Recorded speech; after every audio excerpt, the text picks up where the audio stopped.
ನಮಸ್ಕಾರ ಸ್ನೇಹಿತರೆ, study with MD ಕನ್ನಡಗೆ ನಿಮ್ಮೆಲ್ಲರಿಗೂ ಸ್ವಾಗತ. ಇಂದಿನ ವಿಡಿಯೋದಲ್ಲಿ ನಾವು ಪ್ರಚಲಿತ ಘಟನೆಗಳ 20 MCQಗಳು ಪ್ರಶ್ನೆಗಳು ಮತ್ತು ಉತ್ತರಗಳನ್ನು ನೋಡ್ತಾ ಹೋಗೋಣ. ಈ video VAO, KPSC, KEA, RRB, SSC, PC, PSI ಸೇರಿದಂತೆ ಇತರೆ ಎಲ್ಲ ಸ್ಪರ್ಧಾತ್ಮಕ ಪರೀಕ್ಷೆಗಳಿಗೆ ತುಂಬ ಉಪಯುಕ್ತವಾಗಿದೆ. ಹಾಗಾಗಿ ವಿಡಿಯೋವನ್ನು ಕೊನೆಯವರೆಗೂ ನೋಡಿ. ಇಷ್ಟ ಆದರೆ ಲೈಕ್ ಮಾಡಿ, ನಿಮ್ಮ ಸ್ನೇಹಿತರೊಂದಿಗೆ ಶೇರ್ ಮಾಡಿ ಹಾಗೂ ನಮ್ಮ ಸ್ಟಡಿ ವಿತ್ MD ಕನ್ನಡ ಚಾನಲ್ನ ಸಬ್ಸ್ಕ್ರೈಬ್ ಮಾಡ್ಕೊಳ್ಳಿ. ಬನ್ನಿ ಫ್ರೆಂಡ್, ಹಾಗಾದರೆ ಮೊದಲನೇ ಕ್ವಶನನ್ನು ನೋಡ್ತಾ ಹೋಗೋಣ. ಇವು 2026ರ ಪ್ರಮುಖ ಪ್ರಶ್ನೆಗಳು. 20 ಕ್ವಶನನ್ನು ತೊಗೊಂಡಿದ್ದೀನಿ. ಆ ಕ್ವಶನ್ ಆನ್ಸರ್ದು ಸರಿಯಾದ ಅಂದರೆ ವಿವರಣೆ ಕೂಡ ಇದರಲ್ಲಿ ಆ್ಯಡ್ ಮಾಡಿದ್ದೀನಿ. ನೋಡ್ತಾ ಹೋಗೋಣ. ಮೊದಲನೇ question, Khelo India winter games 2026 ಎಲ್ಲಿ ನಡೀತು ಅಂತ ಕೇಳಿದರೆ ಅದು ಸ್ವಲ್ಪ ಕ್ವಶನ್ ಕಟ್ ಆಗಿದೆ. ಇದಕ್ಕೆ ಆಪ್ಷನ್ ಎ ಮಹಾರಾಷ್ಟ್ರ, ಇದಕ್ಕೆ ಸರಿಯಾದ ಉತ್ತರ option b Haryana. Khelo India winter games 2026ರ 6ನೇ ಆವೃತ್ತಿ 20 ಜನವರಿ 2026ರಂದು ಲೆಫ್ಟಿನೆಂಟ್ ಗವರ್ನರ್ ಕವಿಂದರ್ ಗುಪ್ತಾ ಉದ್ಘಾಟಿಸಿದರು. 26 ಜನವರಿಗೆ ಮುಕ್ತಾಯವಾಯಿತು. ಹರಿಯಾಣ 4 ಬಂಗಾರದೊಂದಿಗೆ ಒಟ್ಟು ತಂಡ ಚಾಂಪಿಯನ್ ಪಟ್ಟವನ್ನು ಗಳಿಸಿತು.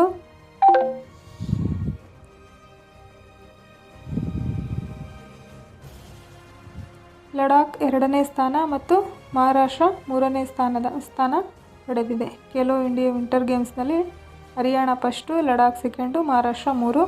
ಎರಡನೇ ಕ್ವಶನ್, ಸ್ವಾಮಿತ್ವ ಗ್ರಾಮಗಳ ಅಭಿವೃದ್ಧಿ ಸಮೀಕ್ಷೆ ಮತ್ತು ಸುಧಾರಣಾ ಯಾವುದಕ್ಕೆ ಸಂಬಂಧಿಸಿದೆ ಅಂತ ಕೇಳರ.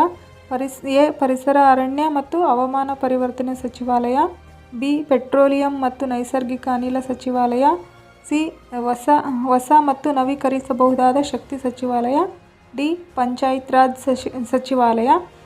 ಇದಕ್ಕೆ ಸರಿಯಾದ ಉತ್ತರ ಆಪ್ಷನ್ ಡಿ ಪಂಚಾಯತ್ ರಾಜ್ ಸಚಿವಾಲಯ.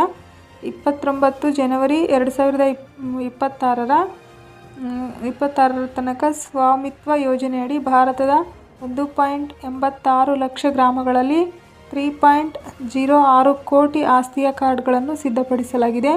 ಈ ಯೋಜನೆ 24 ಏಪ್ರಿಲ್ 2020ರಂದು ಆರಂಭವಾಗಿದ್ದು ಪಂಚಾಯತ್ ರಾಜ್ ಸಚಿವಾಲಯದ ಕೇಂದ್ರ ಯೋಜನೆಯಾಗಿದೆ. ಇದು ಗ್ರಾಮೀಣ ಆಸ್ತಿ ಮಾಲೀಕರಿಗೆ ಕಾನೂನು ಮಾಲೀಕತ್ವ ದಾಖಲೆಗಳನ್ನು ನೀಡುತ್ತದೆ ಮತ್ತು ಡ್ರೋನ್ ಸಮೀಕ್ಷೆ GIS ಉಪಕರಣಗಳಿಂದ ಭೂಮಿಯ ಸ್ಪಷ್ಟ ಗಡಿಯನ್ನು ನಿರ್ಧರಿಸುತ್ತದೆ.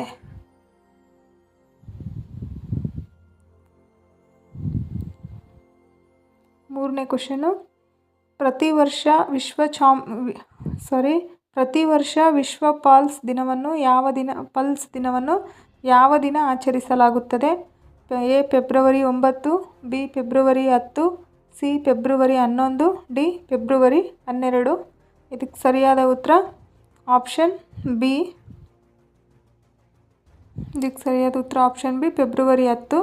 ವಿಶ್ವ ಪಲ್ಸ್ ದಿನವನ್ನು ಪ್ರತಿ ವರ್ಷ ಫೆಬ್ರವರಿ 10ರಂದು UN ಘೋಷಿತ ಅಂತಾರಾಷ್ಟ್ರೀಯ ದಿನವಾಗಿ ಆಚರಿಸಲಾಗುತ್ತದೆ.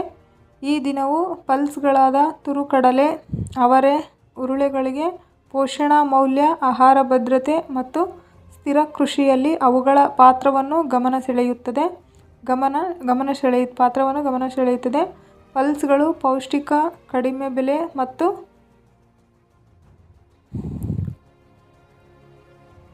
ಮತ್ತು ಅನೇಕರಿಗೆ ಪ್ರಮುಖ ಸಸ್ಯಾಹಾರಿ ಪ್ರೋಟೀನ್ ಮೂಲವಾಗಿವೆ.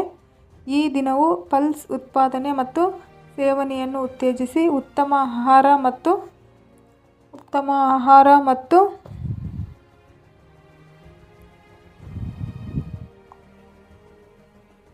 ಪರಿಸರದ ರಕ್ಷಣೆಗೆ ಸಹಾಯ ಮಾಡುತ್ತದೆ. ಇದು 2030ರ ಸ್ಥಿರ ಅಭಿವೃದ್ಧಿ ಗುರಿಗಳನ್ನು, ವಿಶೇಷವಾಗಿ ಹಸಿವು, ಪೌಷ್ಟಿಕತೆ, ಹವಾಮಾನ ಕ್ರಿಯೆ ಮತ್ತು ಸ್ಥಿರತೆಯನ್ನು ಬೆಂಬಲಿಸುತ್ತದೆ.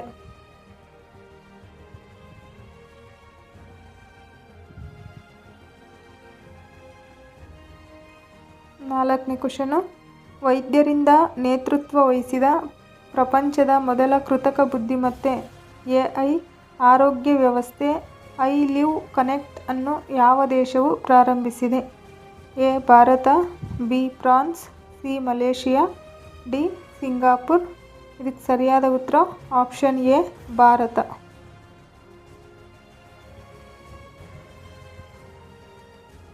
ಐ ಲಿವ್ ಕನೆಕ್ಟ್ ಅನ್ನು ಯಾವ ದೇಶ ಪ್ರಾರಂಭಿಸಿದೆ ಅಂತ ಕೇಳಿದ್ರೆ ಇದಕ್ಕೆ ಸರಿಯಾದ ಉತ್ತರ ಆಪ್ಷನ್ ಎ ಭಾರತ. ಭಾರತವು ವೈದ್ಯರಿಂದ ನೇತೃತ್ವ ವಹಿಸಿದ ಪ್ರಪಂಚದ ಮೊದಲ AI ಆರೋಗ್ಯ ವ್ಯವಸ್ಥೆ ಐ ಲಿವ್ ಕನೆಕ್ಟ್ ಅನ್ನು ಪ್ರಾರಂಭಿಸಿದೆ. ಇದು ಹೃದಯ ರೋಗ, ದೀರ್ಘಕಾಲದ ರೋಗಗಳ ನಿರ್ವಹಣೆ ಹಾಗೂ ಆಸ್ಪತ್ರೆ ನಂತರದ ಆರೈಕೆಗಾಗಿ ನಿರಂತರ ಮನೆ ಮೂಲ್ಯ ವೈದ್ಯಕೀಯ ಮೇಲ್ವಿಚಾರಣೆಯನ್ನು ಒದಗಿಸುತ್ತದೆ. ಹಿರಿಯರು ಮತ್ತು ದೂರದ ಪ್ರದೇಶದ ರೋಗಿಗಳಿಗೆ ಇದು ವಿಶೇಷವಾಗಿ ಉಪಯುಕ್ತವಾಗಿದೆ. ಸಿಸ್ಟಮ್ನಲ್ಲಿ ಮೆಡಿಕಲ್ ಗ್ರೇಡ್ ಬಯೋಸೆನ್ಸರ್ಗಳಿರುವ ಚೆಸ್ಟ್ ಪ್ಯಾಚ್ ಮತ್ತು ಬ್ರೀತ್ ಬ್ಯಾಂಡ್ ಬಳಸಿ ECG, ಹೃದಯದ ಸ್ಪಂದನೆ, ಉಸಿರಾಟ, ಆಮ್ಲಜನಕ ಪ್ರಮಾಣ, ತಾಪಮಾನ, ರಕ್ತದ ಒತ್ತಡ ಚಟುವಟಿಕೆ, ನಿದ್ರೆ ಮತ್ತು ಹೃದಯದ ವ್ಯತ್ಯಾಸವನ್ನು ಗಮನಿಸಲಾಗುತ್ತದೆ. ಈ ಡೇಟಾವನ್ನು 24x7 ಅಂದರೆ 24x7 ತಜ್ಞ ವೈದ್ಯರು ಇರುವ ಮೆಡಿಕಲ್ ಕಮಾಂಡ್ ಸೆಂಟರ್ಗೆ ರಿಯಲ್ ಟೈಮ್ನಲ್ಲಿ ಕಳುಹಿಸಲಾಗುತ್ತದೆ. 5ನೇ ಕ್ವೆಶ್ಚನ್ನು, ವೋಕಲ್ ಫಾರ್ ಲೋಕಲ್ ಕಾರ್ಯಕ್ರಮವನ್ನು ಯಾವ ಸಂಸ್ಥೆ ಆರಂಭಿಸಿತು? ವೋಕಲ್ ಫಾರ್ ಲೋಕಲ್ ಕಾರ್ಯಕ್ರಮವನ್ನು ಯಾವ ಸಂಸ್ಥೆ ಆರಂಭಿಸಿತು? ಎ ನೀತಿ ಆಯೋಗ, ಬಿ ಮಹಿಳಾ ಮತ್ತು ಮಕ್ಕಳ ಅಭಿವೃದ್ಧಿ ಸಚಿವಾಲಯ, ಸಿ ಭಾರತೀಯ ರಿಸರ್ವ್ ಬ್ಯಾಂಕ್, ಡಿ ಕ್ಷಮತೆ ನಿರ್ಮಾಣ ಆಯೋಗ. ವೋಕಲ್ ಫಾರ್ ಲೋಕಲ್ ಕಾರ್ಯಕ್ರಮವನ್ನು ಯಾವ ಸಂಸ್ಥೆ ಪ್ರಾರಂಭಿಸಿತು ಅಂತ ಕೇಳಿದರೆ ಇದಕ್ಕೆ ಸರಿಯಾದ ಉತ್ತರ option A NITI Aayog. Notes: vocal for local ಯೋಜನೆಯನ್ನು ನೀತಿ ಆಯೋಗ ಆಕಾಂಕ್ಷೆಯ ಬ್ಲಾಕ್ಸ್ ಕಾರ್ಯಕ್ರಮದಡಿ ಆರಂಭಿಸಿದೆ. ಇದರಿಂದ ಹಸ್ತಶಿಲ್ಪಿಗಳಿಗೆ ಹೆಚ್ಚಿನ ಮಾರುಕಟ್ಟೆ ದೊರಕಿದ್ದು ಸ್ವಾವಲಂಬನೆ ಉತ್ತೇಜಿತವಾಗಿದೆ. ಇದರ ಪರಿಣಾಮವನ್ನು 2026ರಲ್ಲಿ ಮಧ್ಯಪ್ರದೇಶದ ಗುಹಾದಲ್ಲಿ ಮತ್ತು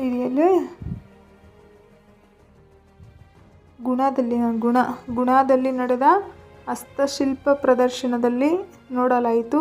ಈ ಕಾರ್ಯಕ್ರಮದ ಉದ್ದೇಶ ಸ್ಥಳೀಯ ಉತ್ಪನ್ನಗಳನ್ನು ಉತ್ತೇಜಿಸುವುದು, ಆರ್ಥಿಕ ಬೆಂಬಲವನ್ನು ಹೆಚ್ಚಿಸುವುದು ಮತ್ತು ಆತ್ಮನಿರ್ಭರ ಭಾರತವನ್ನು ಸಾಧಿಸುವುದಾಗಿದೆ. 6ನೇ ಕ್ವೆಶ್ಚನ್, ಲಖಪತಿ ದೀದಿ ಯೋಜನೆ ಯಾವ ಸಚಿವಾಲಯಕ್ಕೆ ಸಂಬಂಧಿಸಿದೆ? ಲಖಪತಿ ದೀದಿ ಯೋಜನೆ ಯಾವ ಸಚಿವಾಲಯಕ್ಕೆ ಸಂಬಂಧಿಸಿದೆ?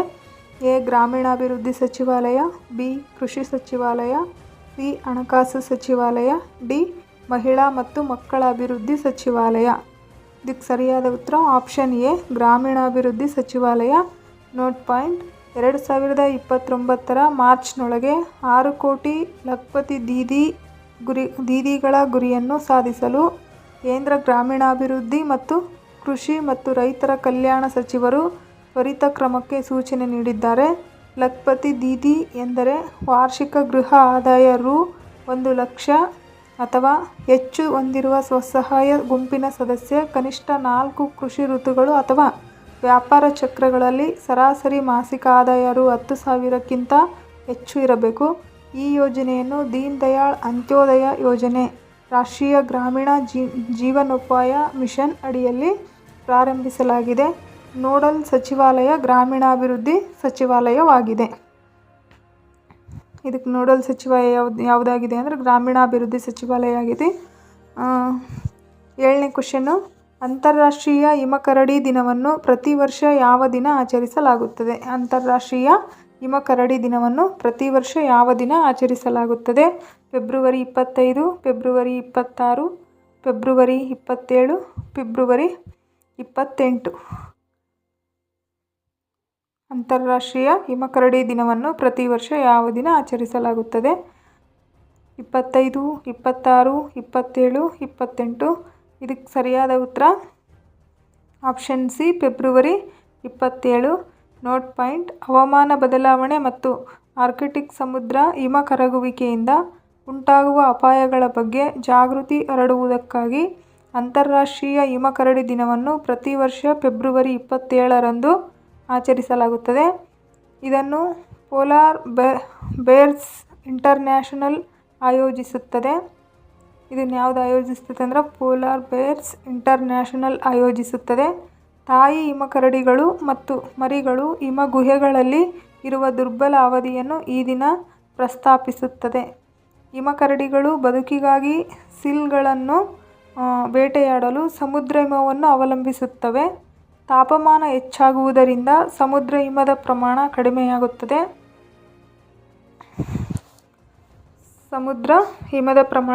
ಕಡಿಮೆಯಾಗುತ್ತದೆ.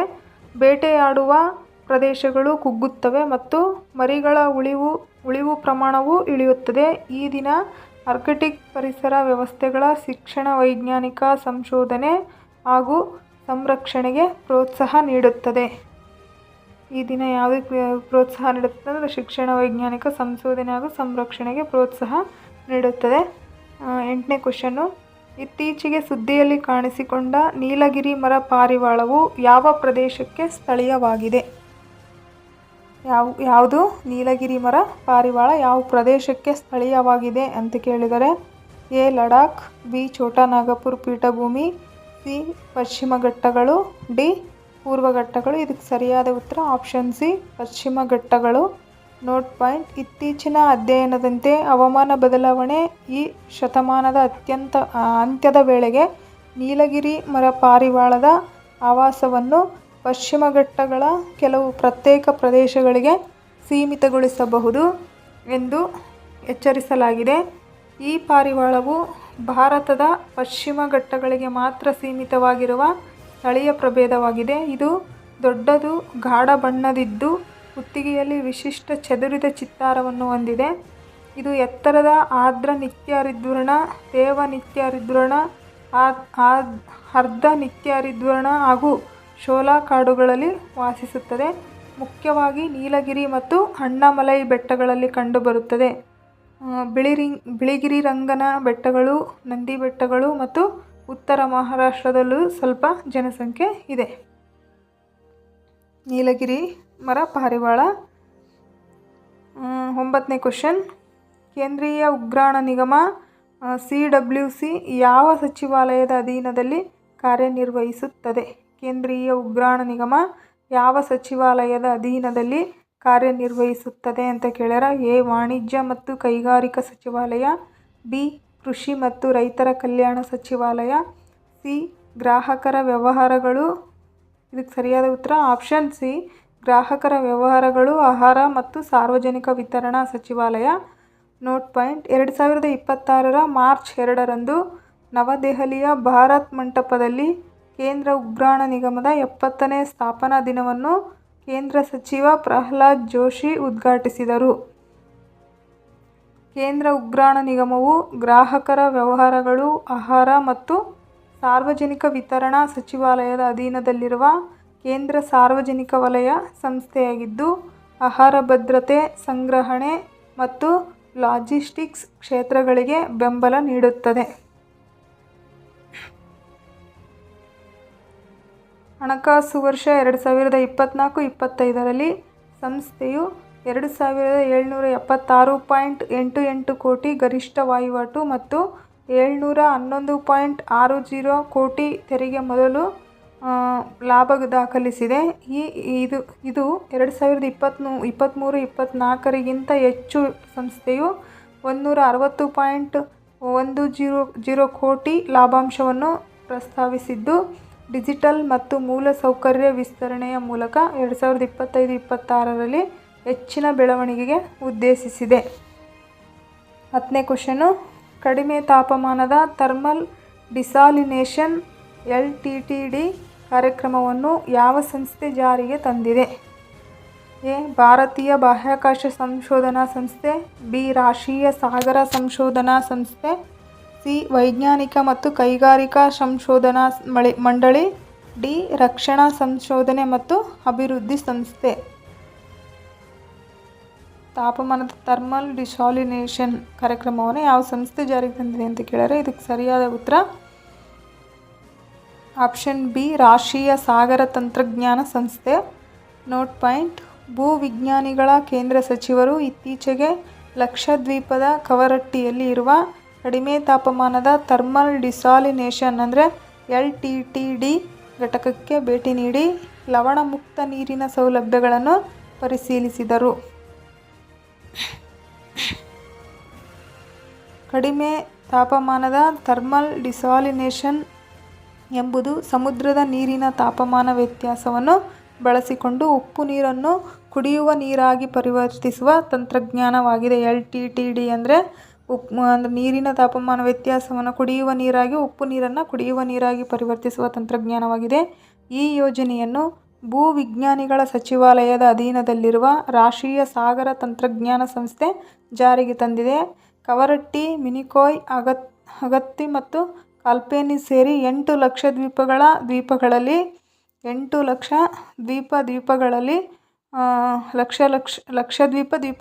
LTTD ಘಟಕಗಳನ್ನು ತಂದಿದ್ದಾರೆ. ಇದು 11ನೇ ಕ್ವಶನು.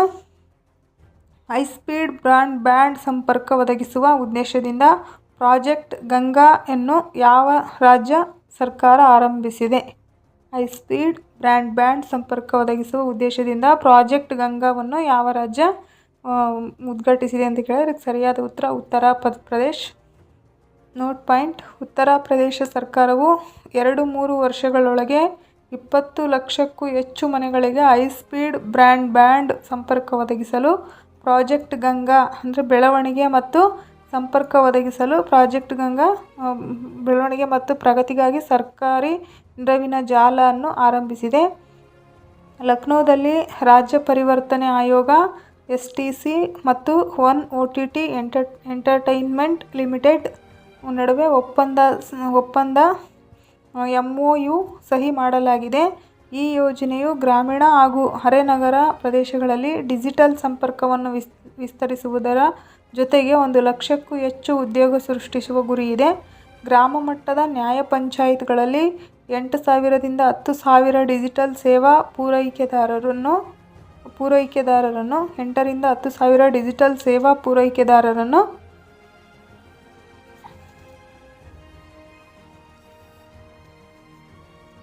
ಲಕ್ನೋದಲ್ಲಿ ರಾಜ್ಯ ಪರಿವರ್ತನೆ ಆಯೋಗ ಪೂರೈಕೆದಾರರನ್ನು DSPS ಅಭಿವೃದ್ಧಿಪಡಿಸಿ ಬ್ರಾಡ್ಬ್ಯಾಂಡ್ ಮತ್ತು ಡಿಜಿಟಲ್ ಸೇವೆಗಳ ವಿತರಣೆಯನ್ನು ಸುಧಾರಿಸಲಾಗುವುದು.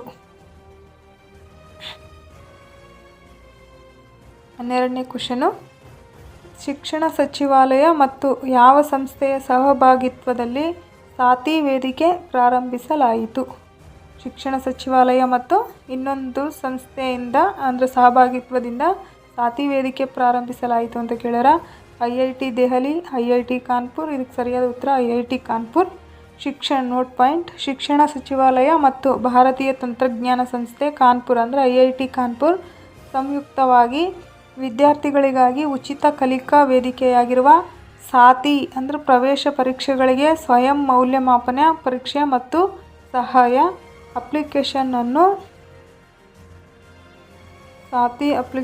ಅನ್ನು ಪ್ರವೇಶ ಪರೀಕ್ಷೆಗಳಿಗೆ ಸ್ವಯಂ ಮೌಲ್ಯಮಾಪನ ಪರೀಕ್ಷೆ ಮತ್ತು ಸಹಾಯ ಮಾಡಲಿಕ್ಕೆ ಅಂತೇಳಿ ಅಪ್ಲಿಕೇಶನ್ ಅನ್ನು ಪ್ರಾರಂಭಿಸಿವೆ. ಈ ವೇದಿಕೆ JEE, NEET, CUET ಸೇರಿದಂತೆ ಪ್ರಮುಖ ಪ್ರವೇಶ ಪರೀಕ್ಷೆಗಳಿಗಾಗಿ ತಯಾರಿ ಮಾಡಲು ನೆರವಾಗುತ್ತದೆ. ಇದರಲ್ಲಿ IITಗಳು ಹಾಗೂ ಖ್ಯಾತ ಸಂಸ್ಥೆಗಳ ತಜ್ಞರಿಂದ ವಿಡಿಯೋ ಉಪನ್ಯಾಸಗಳು, ಅಧ್ಯಯನ ಟಿಪ್ಪಣಿಗಳು ಮತ್ತು ಮಾರ್ಗದರ್ಶನ ಲಭ್ಯವಿದೆ. ಬಹುಭಾಷಾ ಅಧ್ಯಯನ ಸಾಮಗ್ರಿಗಳು, ಮಾದರಿ ಪರೀಕ್ಷೆಗಳು, ಮೌಲ್ಯಮಾಪನಗಳು ಮತ್ತು ಇಂದಿನ ಪ್ರಶ್ನೆ ಪತ್ರಿಕೆಗಳು ಕೂಡ ಒದಗಿಸಲಾಗುತ್ತದೆ. ಈ ಅಪ್ಲಿಕೇಶನ್ ಅನ್ನು 2026ರ ಇಂಡಿಯಾ AI ಇಂಪ್ಯಾಕ್ಟ್ ಸಮಿತಿಯಲ್ಲಿ ಶಿಕ್ಷಣದಲ್ಲಿ AIನ ನೈಜ ಪ್ರಭಾವ ಎಂಬ ಕೇಸ್ ಬುಕ್ನಲ್ಲಿ ಒಳಗೊಂಡಿದ್ದಾರೆ. 13ನೇ ಕ್ವಶನ್. ಪ್ಯಾಟ್ರಿಯಾಟ್ ಕ್ಷಿಪಣಿ ರಕ್ಷಣಾ ವ್ಯವಸ್ಥೆಯನ್ನು ಯಾವ ದೇಶವು ಅಭಿವೃದ್ಧಿಪಡಿಸಿದೆ? ಪ್ಯಾಟ್ರಿಯಾಟ್ ಕ್ಷಿಪಣಿ ರಕ್ಷಣಾ ವ್ಯವಸ್ಥೆಯನ್ನು ಯಾವ ದೇಶ ಅಭಿವೃದ್ಧಿಪಡಿಸಿದೆ? A Russia, B China, C France, D America ಸಂಯುಕ್ತ ಸಂಸ್ಥಾನ. ಇದಕ್ಕೆ ಸರಿಯಾದ ಉತ್ತರ ಆಪ್ಷನ್ D ಅಮೇರಿಕಾ ಸಂಯುಕ್ತ ಸಂಸ್ಥಾನ. ನೋಟ್ ಪಾಯಿಂಟ್: ನ್ಯಾಟೋ ತನ್ನ ಪ್ರಾದೇಶಿಕ ವಾಯು ರಕ್ಷಣಾ ಸಾಮರ್ಥ್ಯವನ್ನು ಬಲಪಡಿಸುವ ಉದ್ದೇಶದಿಂದ ಅಮೇರಿಕ ಸಂಯುಕ್ತ ಸಂಸ್ಥಾನದ ಪ್ಯಾಟ್ರಿಯಾಟ್ ಕ್ಷಿಪಣಿ ರಕ್ಷಣಾ ವ್ಯವಸ್ಥೆಯನ್ನು ದಕ್ಷಿಣ ಪ್ರಾಂತ್ಯವಾದ ಹದನಾದಲ್ಲಿ ನಿಯೋಜಿಸುತ್ತಿದೆ. ಪ್ಯಾಟ್ರಿಯಾಟ್ ಎಂದರೆ ಗುರಿಯ ಮೇಲೆ ಪ್ರತಿಬಂಧಿಸಲು ಹಂತದ ಅರೆ ಟ್ರ್ಯಾಕಿಂಗ್ ರಾಡಾರ್. ಇದು ಅಮೇರಿಕ ಸಂಯುಕ್ತ ಸಂಸ್ಥಾನ ಅಭಿವೃದ್ಧಿಪಡಿಸಿದ ನೆಲ ಆಧಾರಿತ ಚಲಿಸುವ ಕ್ಷಿಪಣಿ ರಕ್ಷಣಾ ವ್ಯವಸ್ಥೆಯಾಗಿದ್ದು, ವೈಮಾನಿಕ ಬೆದರಿಕೆಗಳನ್ನು ಹೆಚ್ಚಿನ ನಿಖರತೆಯಿಂದ ಪತ್ತೆಹಚ್ಚಲು, ಟ್ರ್ಯಾಕ್ ಮಾಡಲು ಮತ್ತು ತಡೆಹಿಡಿಯಲು ವಿನ್ಯಾಸಗೊಳಿಸಲಾಗಿದೆ.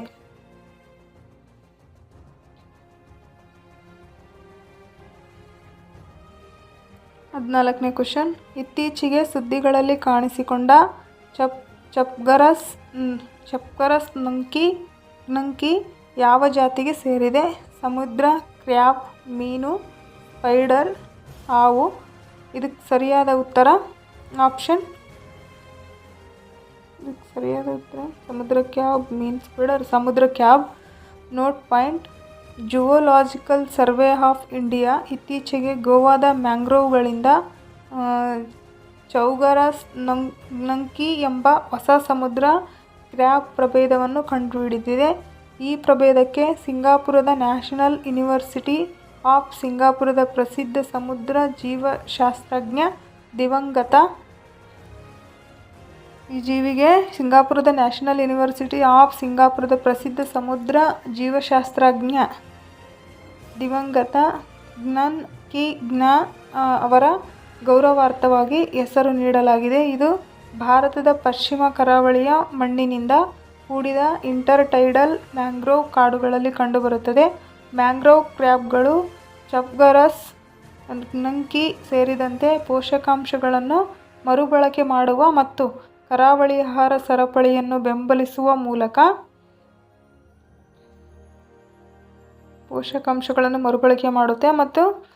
ಕರಾವಳಿ ಆಹಾರ ಸರಪಳಿಯನ್ನು ಬೆಂಬಲಿಸುವ ಮೂಲಕ ಪ್ರಮುಖ ಪರಿಸರ ಪಾತ್ರವನ್ನು ವಹಿಸುತ್ತದೆ. 15ನೇ ಕ್ವೆಶ್ಚನ್ನು. ಭಾರತದಲ್ಲಿ ಭದ್ರತೆ ಕುರಿತು ಸಂಪುಟ ಸಮಿತಿ CCS ಯಾರ ನೇತೃತ್ವದಲ್ಲಿದೆ ಅಂತ ಕೇಳಿದರೆ ಎ. ಪ್ರಧಾನಮಂತ್ರಿ, ಬಿ. ಗೃಹ ಸಚಿವರು, ಸಿ. ರಕ್ಷಣಾ ಸಚಿವರು, ಡಿ. ಹಣಕಾಸು ಸಚಿವರು. ಇದಕ್ಕೆ ಸರಿಯಾದ ಉತ್ತರ ಆಪ್ಷನ್ ಎ. ಪ್ರಧಾನಮಂತ್ರಿ. ನೋಟ್ ಪಾಯಿಂಟ್: ಭದ್ರತೆ ಕುರಿತು ಸಂಪುಟ ಸಮಿತಿ CCS ಪ್ರಧಾನಮಂತ್ರಿಯವರ ಅಧ್ಯಕ್ಷತೆಯಲ್ಲಿದ್ದು, ರಕ್ಷಣಾ ವೆಚ್ಚ ಮತ್ತು ರಾಷ್ಟ್ರೀಯ ಭದ್ರತೆಗೆ ಸಂಬಂಧಿಸಿದ ಪ್ರಮುಖ ನಿರ್ಧಾರಗಳನ್ನು ತೆಗೆದುಕೊಳ್ಳುತ್ತದೆ. ಪಶ್ಚಿಮ ಏಷ್ಯಾ ಸಂಘರ್ಷದ ಸಂದರ್ಭದಲ್ಲಿ ಜಾಗತಿಕ ಪರಿಸ್ಥಿತಿಯನ್ನು ಸಮಿತಿ ಪರಿಶೀಲಿಸಿ ತಗ್ಗಿಸುವ ಕ್ರಮಗಳನ್ನು ಆಲೋಚಿಸಿತು.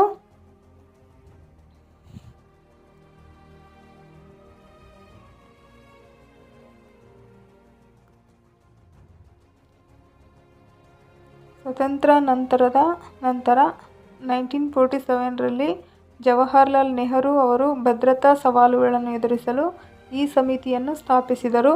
ಆರಂಭಿಕ ಸದಸ್ಯರಲ್ಲಿ ಸರ್ದಾರ್ ಪಟೇಲ್ ಮತ್ತು ಬಲ್ದೇವ್ ಸಿಂಗ್ ಇದ್ದರು. 1999ರ ಕಾರ್ಗಿಲ್ ಯುದ್ಧದ ನಂತರ CCS ತನ್ನ ಇಂದಿನ ಅಧಿಕೃತ ಉನ್ನತ ಶಕ್ತಿಯ ರಚನೆಗೆ ವಿಕಸನಗೊಂಡಿತು.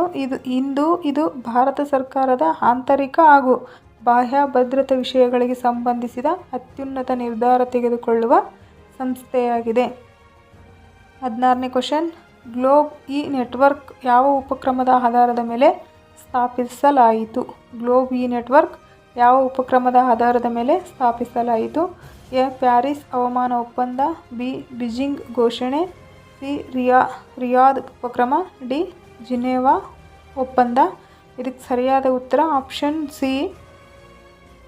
ರಿಯಾದ್ ಉಪಕ್ರಮ. ಇದಕ್ಕೆ ಸರಿಯಾದ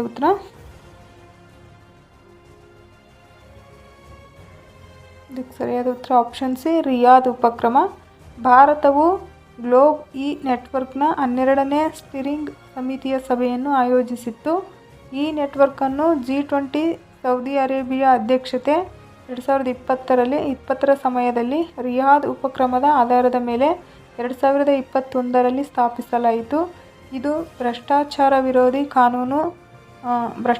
ವಿರೋಧಿ ಕಾನೂನು ಜಾರಿ ಸಂಸ್ಥೆಗಳ ಜಾಗತಿಕ ವೇದಿಕೆ ಭ್ರಷ್ಟಾಚಾರ ಪ್ರಕರಣಗಳನ್ನು ಪತ್ತೆಹಚ್ಚಲು ತನಿಖೆ ನಡೆಸಲು ಮತ್ತು ಆರೋಪಿಗಳನ್ನು ವಿಚಾರಣೆಗೆ ಒಳಪಡಿಸಲು ಅಂತಾರಾಷ್ಟ್ರೀಯ ಸಹಕಾರವನ್ನು ಬಲಪಡಿಸುವುದು ಇದರ ಉದ್ದೇಶ ಆಗಿರ್ತದೆ. ಸದಸ್ಯತ್ವವು ವಿಶ್ವಸಂಸ್ಥೆಯ ಸದಸ್ಯ ರಾಷ್ಟ್ರಗಳು ಹಾಗೂ ಭ್ರಷ್ಟಾಚಾರ ವಿರೋಧಿ ವಿಶ್ವಸಂಸ್ಥೆಯ ಒಪ್ಪಂದದ ಪಕ್ಷಗಳಿಗೆ ಮುಕ್ತವಾಗಿದೆ. ಭಾರತವನ್ನು ಸೆಂಟ್ರಲ್ ಬ್ಯೂರೋ ಆಫ್ ಇನ್ವೆಸ್ಟಿಗೇಷನ್ ಮತ್ತು ಎನ್ಫೋರ್ಸ್ಮೆಂಟ್ ಡೈರೆಕ್ಟರೇಟ್ ಪ್ರತಿನಿಧಿಸುತ್ತದೆ. ಭಾರತವನ್ನು ಸೆಂಟ್ರಲ್ ಬ್ಯೂರೋ ಆಫ್ ಇನ್ವೆಸ್ಟಿಗೇಷನ್ ಮತ್ತು ಎನ್ಫೋರ್ಸ್ಮೆಂಟ್ ಡೈರೆಕ್ಟರೇಟ್ ಪ್ರತಿನಿಧಿಸುತ್ತದೆ. 17ನೇ ಕ್ವೆಶ್ಚನು, QS ವರ್ಲ್ಡ್ ಯೂನಿವರ್ಸಿಟಿ ರ್ಯಾಂಕಿಂಗ್ಗಳನ್ನು ಪ್ರಕಟಿಸುವ ಸಂಸ್ಥೆ ಯಾವುದು? A. Times Higher Education, b. UNESCO, c. Quacquarelli Symonds, d. ವಿಶ್ವ ಬ್ಯಾಂಕ್. ಇದಕ್ಕೆ ಸರಿಯಾದ ಉತ್ತರ option c, Quacquarelli Symonds. Note point, QS world university ರ್ಯಾಂಕಿಂಗ್ಗಳ ವಿಷಯ ವಿಭಾಗ 2026ರಲ್ಲಿ Indian Institute of Management Kozhikode IIMಗೆ ಮೊದಲ ಬಾರಿಗೆ ಟಾಪ್ 100ಕ್ಕೆ ಪ್ರವೇಶಿಸಿದೆ. ಇದು ಭಾರತದ ಪ್ರಮುಖ ಜಾಗತಿಕ ಸಾಧನೆ. ಈ ರ್ಯಾಂಕಿಂಗ್ಗಳನ್ನು ಜಾಗತಿಕ ಉನ್ನತ ಶಿಕ್ಷಣ ಸಲಹಾ ಸಂಸ್ಥೆಯಾದ ಕ್ವಾಕ್ವಾರೆಲ್ಲಿ ಸೈಮನ್ಸ್, ಅದರದ್ದು ಫುಲ್ ಫಾರ್ಮು ಕ್ವಾಕ್ವಾರೆಲ್ಲಿ ಸೈಮನ್ಸ್, ಅದರದ್ದು ಶಾರ್ಟು QS ಅಂತ ನೋಡ್ರಿ, ಪ್ರತಿ ವರ್ಷ ಪ್ರಕಟಿಸುತ್ತದೆ.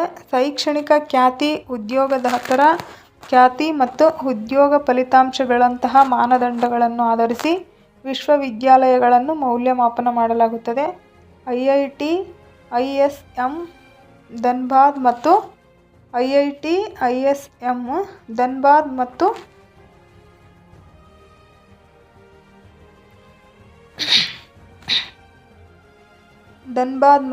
IIM ಅಹಮದಾಬಾದ್ ಜಾಗತಿಕವಾಗಿ ಭಾರತದ ಅತ್ಯುನ್ನತ ಸ್ಥಾನ ಅಂದರೆ 21 ಪಡೆದಿವೆ. 18ನೇ ಕ್ವೆಶ್ಚನ್, ಯುವ ಸಂಗಮವನ್ನು ಯಾವ ಯೋಜನೆಯಡಿ ಆರಂಭಿಸಲಾಗಿದೆ? ಯುವ ಸಂಗಮವನ್ನು ಯಾವ ಯೋಜನೆಯಡಿ ಆರಂಭಿಸಲಾಗಿದೆ? A. Digital India, b. Ek Bharat Shreshtha Bharat, c. Skill India, d. Startup India. ಇದಕ್ಕೆ ಸರಿಯಾದ ಉತ್ತರ option B, Ek Bharat Shreshtha Bharat. Note point, ಯುವ ಸಂಗಮ ಅಂತ 6 ಅಡಿಯಲ್ಲಿ ಜೋಡಿಸಲಾದ ಪ್ರದೇಶಗಳಲ್ಲಿ ಸಂಸ್ಥೆಗಳ ನೇತೃತ್ವದ ಅನುಭವ ಪ್ರವಾಸಗಳಿಗಾಗಿ ನೋಂದಣಿಯನ್ನು ಆರಂಭಿಸಲಾಗಿದೆ. ಯುವ ಸಂಗಮವು ಭಾರತದ ವಿಭಿನ್ನ ಭಾಗಗಳ ಯುವಕರನ್ನು ರಾಷ್ಟ್ರೀಯ ಏಕೀಕರಣಕ್ಕಾಗಿ ಸಂಪರ್ಕಿಸುವ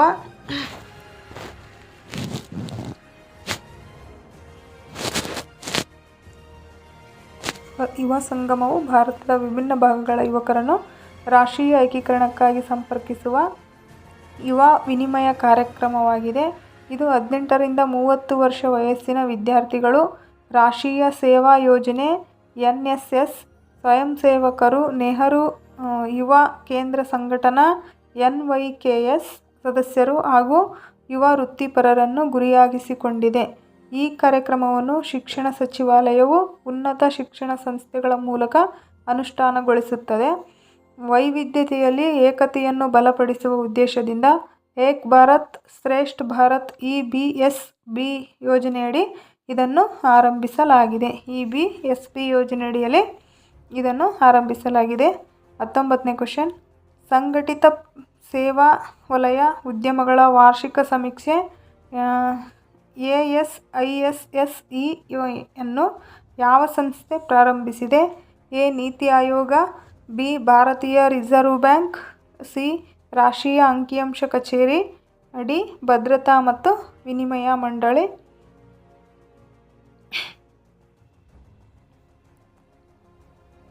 ಇದಕ್ಕೆ ಸರಿಯಾದ ಉತ್ತರ ಆಪ್ಷನ್ ಸಿ, ರಾಷ್ಟ್ರೀಯ ಅಂಕಿಅಂಶ ಕಚೇರಿ.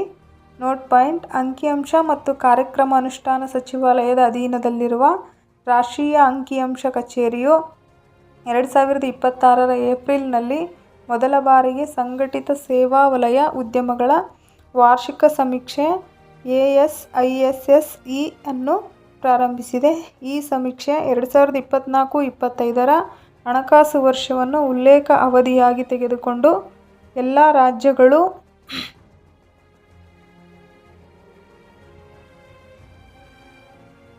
ರಾಜ್ಯಗಳು ಮತ್ತು ಕೇಂದ್ರಾಡಳಿತ ಪ್ರದೇಶಗಳನ್ನು ಒಳಗೊಂಡಿದೆ. ಇದರ ಉದ್ದೇಶ ಸಂಘಟಿತ ಸೇವಾ ವಲಯದ ಸಮಗ್ರ ಡೇಟಾಬೇಸ್ ನಿರ್ಮಾಣವಾಗಿದೆ. ಸಮೀಕ್ಷೆಗೆ ಮಾದರಿ ಚೌಕಟ್ಟಾಗಿ GSTN ಡೇಟಾಬೇಸನ್ನು ಉಪಯೋಗಿಸಲಾಗಿದ್ದು ಸುಮಾರು 1.21 ಲಕ್ಷ ಉದ್ಯಮಗಳನ್ನು ಒಳಗೊಂಡಿದೆ. ASISE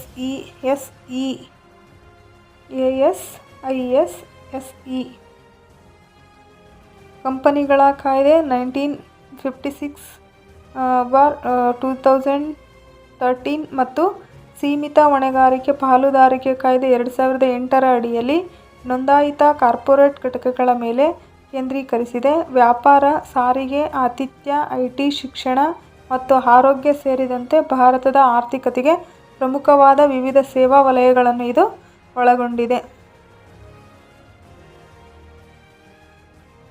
20ನೇ question. ಭಾರತದಲ್ಲಿ ಸಂಶೋಧನೆ ಮತ್ತು ಅಭಿವೃದ್ಧಿ ನಡೆಸುವ ಸುಲಭತೆ ಎಂಬ ಶೀರ್ಷಿಕೆಯ ವರದಿಗಳನ್ನು ಬಿಡುಗಡೆ ಮಾಡಿದ ಸಂಸ್ಥೆ ಯಾವುದು? A. ನೀತಿ ಆಯೋಗ, B. ವಿಜ್ಞಾನ ಮತ್ತು ತಂತ್ರಜ್ಞಾನ ಇಲಾಖೆ, C. ರಕ್ಷಣಾ ಸಂಶೋಧನೆ ಮತ್ತು ಅಭಿವೃದ್ಧಿ ಸಂಸ್ಥೆ, D. DRDO. C. ರಕ್ಷಣಾ ಸಂಶೋಧನೆ ಮತ್ತು ಅಭಿವೃದ್ಧಿ ಸಂಸ್ಥೆ DRDO. D ಆಪ್ಷನ್ ಕಾಣ್ತಿಲ್ಲ.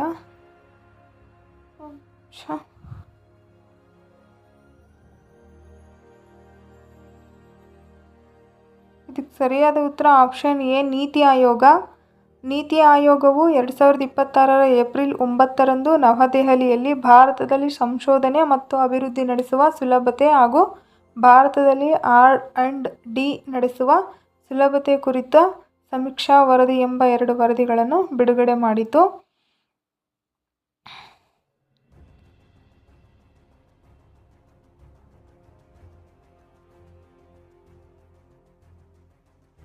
ಈ ವರದಿಗಳು ದೇಶಾದ್ಯಂತ 400ಕ್ಕೂ ಅಧಿಕ ಸಂಸ್ಥೆಗಳ ಸಮಾಲೋಚನೆ ಮತ್ತು 850ಕ್ಕೂ ಹೆಚ್ಚು ವಿಜ್ಞಾನಿಗಳು ಹಾಗೂ ಸಂಶೋಧಕರ ಅಭಿಪ್ರಾಯಗಳನ್ನು ಆಧರಿಸಿವೆ. ಭಾರತದ ಸಂಶೋಧನೆ ಮತ್ತು ಅಭಿವೃದ್ಧಿ R&D ಪರಿಸರವನ್ನು ಹೆಚ್ಚು ಪರಿಣಾಮಕಾರಿಯಾಗಿ, ನವೀನತೆಯ ಆಧಾರಿತ ಹಾಗೂ ಸುಗಮಗೊಳಿಸುವಂತೆ ರೂಪಿಸುವುದೇ